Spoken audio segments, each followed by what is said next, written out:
Bonsoir, bienvenue chez Stump sur Maghreb TV. Aujourd'hui, quand on pense à l'agriculture, on pense à des grands espaces, des fermes, des grandes cultures et quelque chose d'assez inaccessible pour les citadins à Bruxelles. Pourtant, quand on se balade dans la ville, on voit pas mal de gens avec leurs petits paniers de fruits et légumes bio. C'est assez surprenant, donc j'ai invité deux personnes qui pourraient nous éclairer sur ce sujet. Bonsoir. Bonsoir. Bonsoir. Pouvez-vous présenter? Oui, bien sûr. Ouais. Donc bonsoir, moi c'est Emmanuelle Van Den Hoek, j'ai 24 ans, j'habite Bruxelles et pour l'instant je travaille dans une ferme urbaine qui se trouve à Neder-Overbeek. Voilà. Enchantée, Emmanuelle. Enchantée. Bonsoir, moi c'est Jessie, de 31 ans, fiancée de madame ici. Je suis actuellement bénévole à la même ferme que Emma. Tu parlais de ferme d'agriculture urbaine. Oui. C'est une ferme ici à Bruxelles, justement. D'accord, enchantée Jessie. Enchantée. Et d'où vient cet intérêt pour l'agriculture, à votre avis? Dans le public? Oui, en fait, aujourd'hui, on voit que c'est une tendance. Donc, il y a de plus en plus de monde qui s'intéresse à l'agriculture. Mais d'où vient vraiment cet intérêt, surtout quand on vit dans une ville comme Bruxelles? Vas-y, je t'en prie. Ouais. Je pense que les gens aujourd'hui se rendent compte que la nourriture qu'on nous vend, elle n'est pas forcément très saine, elle se trouve chimique des fois. Et je pense qu'il y a de plus en plus de gens qui rêvent d'autonomie alimentaire justement. Et donc il y a ce besoin en fait chez pas mal de personnes aussi de retrouver la liberté, la nature, etc. Le retour aux sources et voilà quoi. Et quand tu dis autonomie alimentaire, c'est-à-dire qu'on autoproduit nos légumes et nos fruits? C'est ça. Donc par exemple, imaginons que tu as un petit jardin chez toi. C'est ça l'autonomie alimentaire, tu fais pousser tes légumes, etc. pour pouvoir te nourrir toi et ta famille, quoi. Et toi aussi, Jessie, tu es du même avis que c'est un peu ça le cheminement? Il y a de ça, il y a aussi le fait que les gens veulent se reconnecter à la nature. Ils en ont de plus en plus besoin. Nous, quand on était petits, il y avait plein de parcs et tout ça, plein d'endroits où on pouvait aller. Et les petits aujourd'hui, les personnes qui grandissent ont plus de béton autour d'eux, plus de villes. Et du coup, il y a un manque les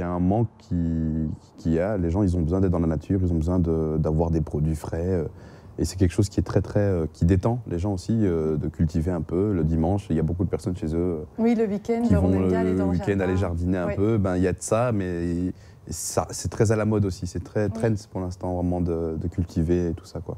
Oui, parce qu'on entend avec l'agriculture, ça n'a jamais été directement un terme sexy, on va dire, un métier sexy. C'est souvent les agriculteurs, on les voit comme ça sur leur ferme. Mais aujourd'hui, les jeunes comme vous s'installent essayent de créer des petits projets comme ça sur Bruxelles. Dont un de vos projets qui m'intéresse aussi, et je pense que ça va intéresser les téléspectateurs aussi, c'est les 1000 garrigues d'or. Ouais. Qu'est-ce que ça veut dire exactement ? Les 1000 garrigues d'or, c'est le nom de notre projet agricole qu'on va démarrer cette année. Cette année, à partir de l'été. Donc on va s'installer en Provence, dans le sud de la France, et on va bâtir notre propre manse agricole. Je vais laisser m'expliquer un peu aussi ce que c'est. Oui. Donc voilà, en fait, j'ai la chance d'avoir 1 hectare en Provence. Oui. Donc, nous, en ce moment, on a lancé un crowdfunding. Donc, en fait, c'est du financement participatif pour nous aider justement à nous lancer sur le terrain. Ça coûte très cher, je suppose, ce genre de projet, pour monter ce genre de projet. Pas forcément. Par exemple, si tu veux te lancer et voir grand dès le début, là, oui, ça va te coûter cher. Mais nous, ce n'est pas le but, justement. On veut se lancer petit pour bien contrôler l'affaire, etc. Et justement, grandir petit à petit. Et voilà, quoi. Et vous avez déjà une idée? Qu'est-ce que vous cultiverez alors? C'est tout en général ou il y a quelque chose, il y a des légumes spécifiques, des fruits spécifiques que vous voulez planter? C'est ça, pour répondre à ta question sur les 1000 garrigues d'or, en fait l'idée c'était qu'on voulait revaloriser le terrain là-bas sur place, donc utiliser le fait qu'il y ait une agriculture qui est en train de disparaître, l'agriculture à petite échelle, à taille humaine, et nous on voudrait en fait une agriculture de proximité qui fasse tout à la main, sans pétrole. Donc l'idée c'est vraiment ça, pour permettre aux gens d'avoir des produits près de chez eux, des produits bio, sans pesticides, sans engrais, sans rien, sans aucune substance qui serait issue de la pétrochimie. Et l'idée c'est vraiment de réussir à revaloriser un petit bout de terrain et en faisant une agriculture avec des techniques un peu plus différentes, genre bio-intensive, genre un peu de permaculture, tous ces nouveaux termes qui reviennent en fait à la mode. Et tu peux nous expliquer qu'est-ce que ça veut dire la permaculture, par exemple? La permaculture, en fait, c'est la contraction de deux mots, de permanente et culture, ce qui veut dire culture permanente. Et c'est une approche, en fait. C'est pas une technique en soi, mais c'est une approche où les gens, ils essayent d'observer à fond leur terrain, d'observer qu'est-ce qui était sur leur terrain avant qu'ils plantent, et observer la vie du sol, et prendre tous les éléments, en fait, en compte. Tout le monde sait faire ça? C'est abordable. Ouais, c'est abordable, n'importe qui peut apprendre, il suffit de s'intéresser à la question. Mais vu que tu sais que c'est pour ça c'est la mode et tout, et ben, il y a beaucoup de, pas de charlatans, mais il y a beaucoup de, oui, bon, il suffit de faire ta petite butte, mettre du bois et c'est de la permaculture. Alors qu'en vrai, ça dépend vraiment des conditions climatiques, les conditions de ton terrain, ça dépend vraiment de plein de facteurs. T'as pas tout entre les mains. Oui, c'est ça. Voilà. Ça. Et comment ont réagi les personnes? Bon, je suppose, ça fait un moment que vous êtes dans l'agriculture. Ouais. Ça fait combien d'années que vous êtes dans l'agriculture? Un moment, ça fait 2 ans. 2 ans et demi. Okay. Ouais. En même temps, à deux? On s'est vraiment lancé en même temps, justement. Et il y avait quelqu'un qui était de plus passionné que l'autre ou... En fait, si tu veux, ça partait au départ d'un questionnement d'autonomie alimentaire, justement. Et donc, à l'époque, je cherchais une formation pour me former sur la question. Et donc, justement, j'ai eu la chance de trouver une formation qui était organisée par la mission locale d'Ixelles. Et j'ai inscrit Jessie aussi, justement. Et en fait, on ne pensait pas être pris à deux parce qu'il y avait plein de personnes qui s'étaient inscrites. Et on a eu la chance d'être pris à deux, justement. Et c'est là que tout a commencé. La grande passion du métier, l'amour de la nature, tout ça. Et voilà, quoi. C'était le grand commencement. Et depuis, voilà. Oh, vous êtes accro. Lancé, vous n'avez pas lâché. En plus, vous êtes un couple, donc c'est chouette de faire ça ensemble. C'est une force, quoi. C'est ça, oui. Clairement. Et même pour vos enfants plus tard, c'est quelque chose que vous voulez continuer. Comment ont réagi en fait vos proches sur cette démarche en fait, mis à part le projet, vraiment de se lancer dans l'agriculture? Le premier questionnement qui vient souvent, c'était la pénibilité du travail, le fait que ça rapporte pas beaucoup d'argent. Donc ça, c'était les 2 grandes peurs de la famille, des amis en général, quoi. Et Jessie? Moi, c'est pareil. J'ai beaucoup travaillé avant de choisir cette voie-là. Et j'avais des personnes proches qui me disaient « Bon, est-ce que tu es vraiment sûr que c'est ça que tu vas faire toute la journée dans un champ, tes pieds dans la boue ?» Mais ça, c'est le point de vue extérieur et du non-initié. La personne qui aura cultivé, la personne qui aura jardiné, elle sait qu'il y a moyen de vraiment se sentir bien quand on le fait. Et il se passe quelque chose lorsque tu manges la nourriture que tu as toi-même plantée, que tu as toi-même arrosée, que tu as toi-même bouturée, tout ce que tu veux, que tu t'es occupé d'elle pendant 3 mois. Et lorsque tu vas manger tes épinards ou tes tomates ou tes pommes de terre, tu sens que tu es quand même un être humain avec une certaine... des compétences au bout des doigts, en fait. Et tout le monde a ça, tout le monde sait faire ça. Tout le monde a ça. Moi, j'ai l'impression que j'ai pas ça du tout. Tu l'as aussi. C'est très intéressant, mais... En fait, tu refais les gestes ancestraux, tout simplement. C'est ça. Et c'est ça qui est magnifique, quoi. Ouais.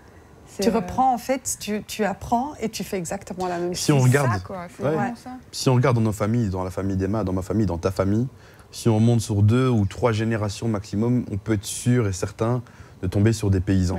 Des personnes qui savaient qu'est-ce qu'il fallait planter à tel moment pour qu'est-ce qu'on va manger après et qui n'allaient pas acheter leur nourriture dans un supermarché, dans du plastique, tu vois, dans du pétrole. Tu vois, non, ils allaient eux-mêmes, ils plantaient leurs trucs, quel que soit le continent, quel que soit l'endroit, il y a toujours eu une culture du potager, une culture de la subsistance, de la culture pour faire subsister le groupe familial. Et nous, en fait, le fait de revenir à une manse agricole, c'est aussi en opposition aux exploitations agricoles. On te parle d'exploitation, comme si la terre était quelque chose qu'on doit exploiter. Nous, la manse agricole, c'est plutôt une façon d'améliorer notre sol sur une petite surface, tu vois, vraiment une micro-ferme, il dirait en français aujourd'hui. Et vraiment, mais en fait, c'est un modèle qui est super ancien et qu'on remet au goût du jour. Tu vois, c'est juste un vieux mot qui a été oublié. Parce que, voilà. Mais quand on voit, est-ce que c'est plus facile de cultiver dans une ville ou plus facile de cultiver à l'extérieur en vivant sur une ferme? C'est ça que je me pose comme question. Est-ce que mon jardin, il aura les mêmes bienfaits que si c'est, on va dire, un espace dans une ferme. Moi, je pense que oui, à partir du moment où tu t'occupes bien de ton sol, où tu apportes de la matière organique, du compost, etc., évidemment, tu peux faire pousser les mêmes légumes que tu feras pousser à la campagne. Oui, ça, c'est certain, quoi. Et où est-ce qu'on va chercher ces aliments? Où est-ce qu'on va chercher, je veux dire, le compost, tout ça? Est-ce que vous nous conseillez des endroits, à moi, à les téléspectateurs? À Bruxelles, par exemple, la ville de Bruxelles, Bruxelles Environnement, propose un compost. C'est un compost, c'est un compost basique qui n'est pas super bien, machin, mais qui n'est pas cher. Et que si quelqu'un veut en acheter, ici à Bruxelles, c'est facile. Il suffit d'aller sur le site de Bruxelles Environnement ou voir que toutes les possibilités qu'il y a. Il y a aussi des fermes autour de Bruxelles qui, eux, ont de la matière organique, parfois en trop, ou parfois ils en donnent. Tu as des ateliers de sciure de bois, où il y a les copeaux de bois, on peut récupérer aussi pour faire d'autres choses avec. Il y a une grande mentalité de récup aussi. Exactement, c'est la récupération. Le meilleur exemple à Bruxelles, tu as Permafungi, qui est une entreprise qui fait des champignons à Bruxelles, à Tour et Taxi, et ils le font en récupérant de la mare de café. Le marc de café. Donc tout le café usé, ils le récupèrent dans tous les restaurants de Bruxelles. Ça sent très bon aussi. Ils font des pleurotes dans les mares de café. Mais c'est vraiment... Donc il y a beaucoup de récup. Il y a moyen de faire son compost aussi à la maison. Oui, c'est ça au final. Tu récupères tes déchets verts, tes déchets de légumes, etc. Et tu fais nous, on a commencé à faire ça, par exemple. Dans les plastiques oranges, on met le compost et puis on le ramène et puis on nous donne la terre de ce qu'on a... du compost, on va dire, de ce qu'on a ramené, les aliments.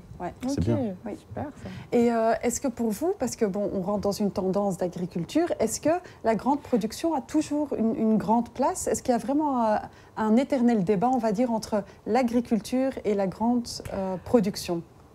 Là, en fait, j'ai l'impression que justement, les fermiers qui sont donc en agriculture conventionnelle, ils se rendent bien compte qu'ils ont épuisé les sols, qu'il n'y a plus de vie, qu'ils compactent leur sol avec leurs énormes tracteurs. Donc du coup, oui, il y aura toujours un débat, mais je pense qu'il y aura de plus en plus d'agriculteurs conventionnels qui vont justement aller vers le bio.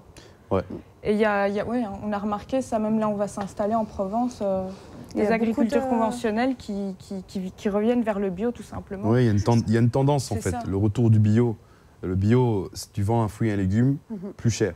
Donc un agriculteur va commencer à préférer vendre en bio.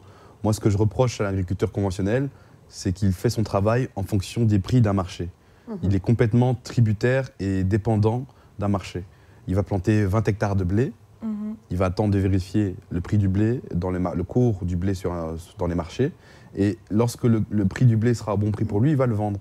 Ce n'est pas une agriculture qui est viable, qui est viable à long terme. Parce qu'il y a beaucoup de spéculation dedans. Et au final, tu as des pauvres personnes qui sont enfermées dans un processus, comme les producteurs de lait aujourd'hui, où ça leur coûte plus cher de travailler, de traire leurs vaches, que de rester à rien faire. En fait. Et ça, c'est quand tu laisses le marché commencer à spéculer sur notre nourriture, sur notre denrée, avec quoi on se nourrit.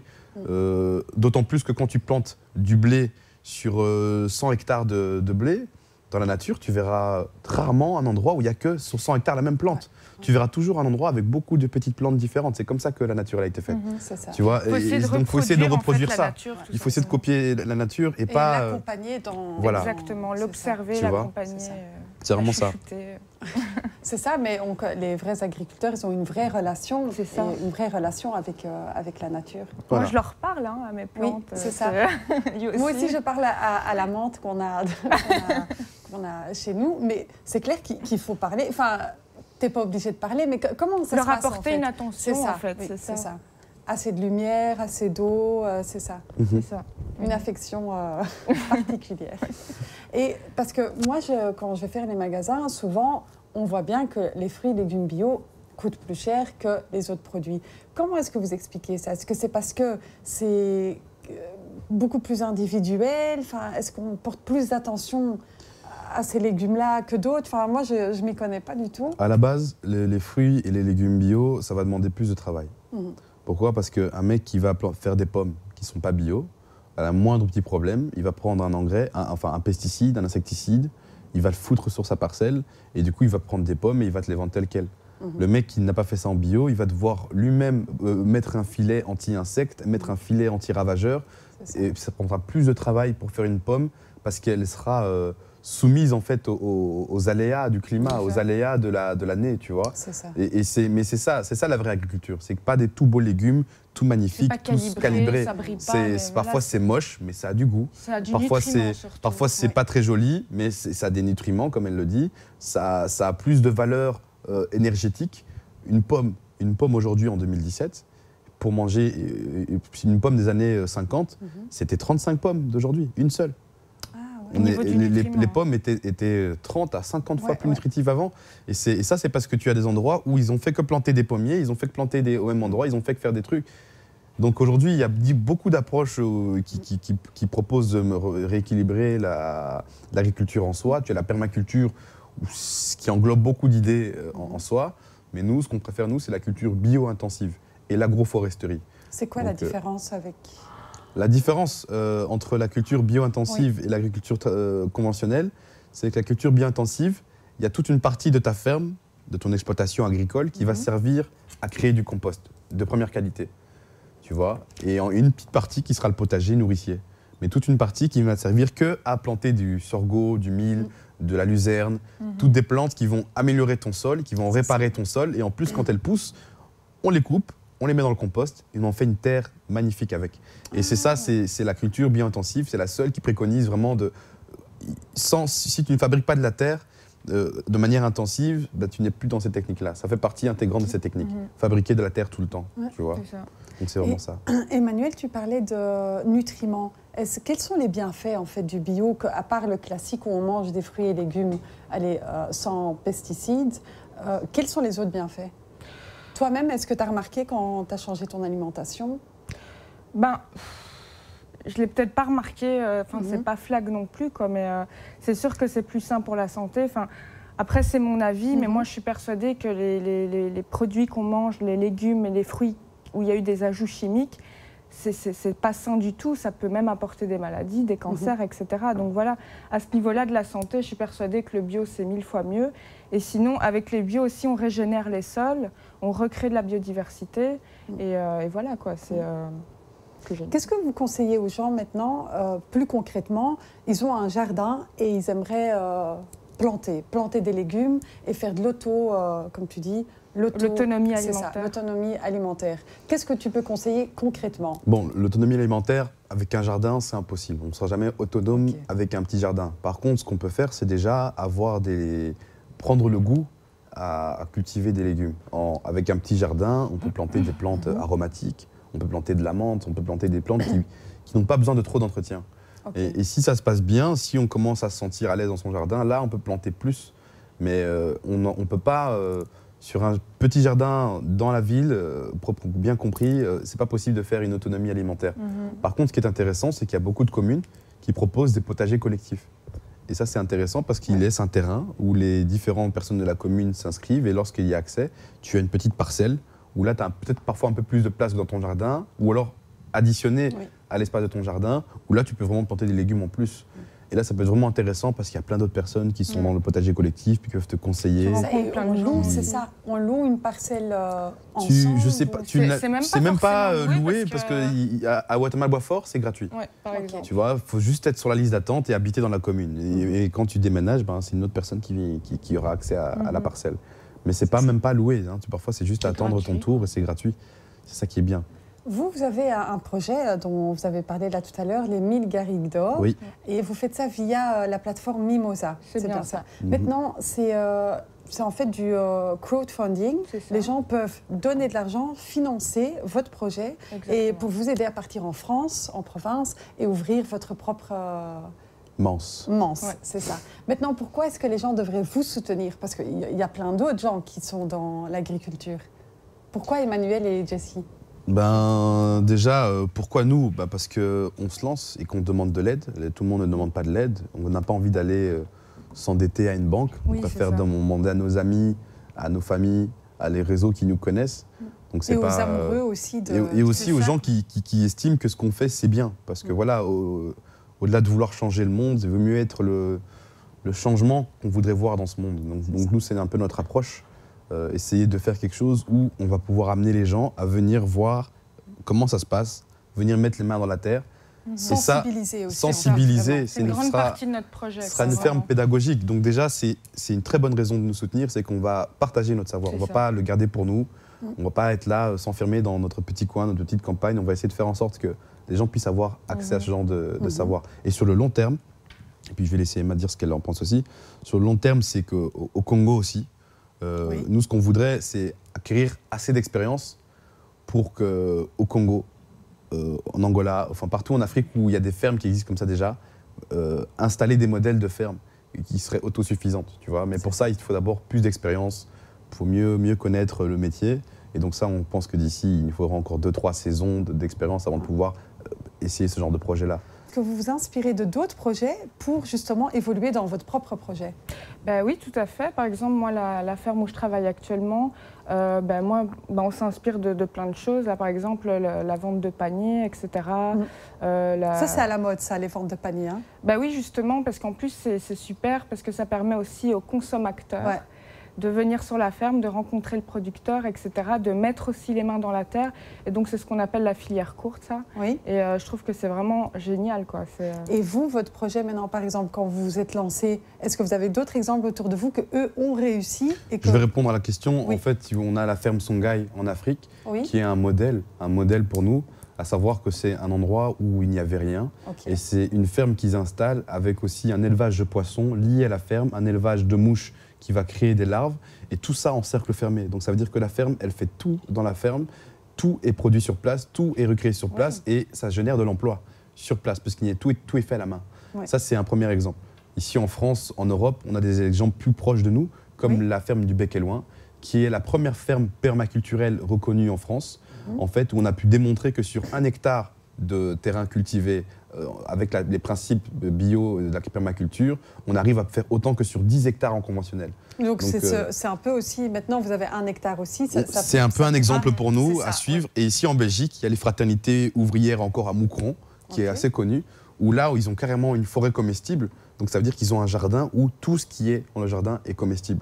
Et tout ça, ce sont des choses qui existent, qui sont des modèles pour nous et qui sont clairement inspirants et qui nous servent d'objectif. Oui. Et quand tu dis c'est un rêve, pourquoi? Parce que du coup, tout est possible. Enfin, oui, mais c'est ça. C'est ça. C'est la forêt nourricière, quoi. C'est l'autonomie. Voilà. Et maintenant, les 1000 garrigues d'or, votre projet, on le retrouve sur la plateforme Mimosa pour vous financer. Est-ce que vous êtes content de l'évolution du projet jusqu'à présent? Pour l'instant, honnêtement, nous, on pensait qu'on n'aurait pas autant de personnes qu'on ne connaît pas qui viendraient nous aider. Donc nos familles nous soutiennent, on va dire. Mais c'est plutôt les étrangers, les gens beaucoup de personnes qu'on ne connaît pas qui nous aident. Et c'est super touchant. Et c'est impressionnant parce que ils croient dans le projet. Ils croient dans le projet. On s'est donné aussi les moyens. On a fait une vidéo, on a fait un dossier très détaillé où on explique quoi, pourquoi, comment. On prépare ça depuis 3 ans. Et je pense qu'il y a certaines personnes qui ont... Je vais juste dire aux téléspectateurs qu'on va vous montrer la vidéo, bien sûr, que vous avez faite aussi, pour que les téléspectateurs puissent un peu suivre le projet aussi. Merci, c'est génial. Cool. C'est Ben qui va être content. Ouais, c'est vraiment sympa. Non, on a vraiment on a vraiment préparé ça pendant longtemps. Et je pense qu'il y a beaucoup de personnes qui ont pu sentir notre préparation, qui ont pu sentir notre motivation. Et voilà, c'est une approche. Pour moi, comme je l'ai toujours dit depuis le début, c'est pas un style de vie, c'est un mode. Enfin, c'est un choix de vie, quoi. C'est pas juste un métier. C'est un choix de vie, c'est ça. C'est un choix de vie.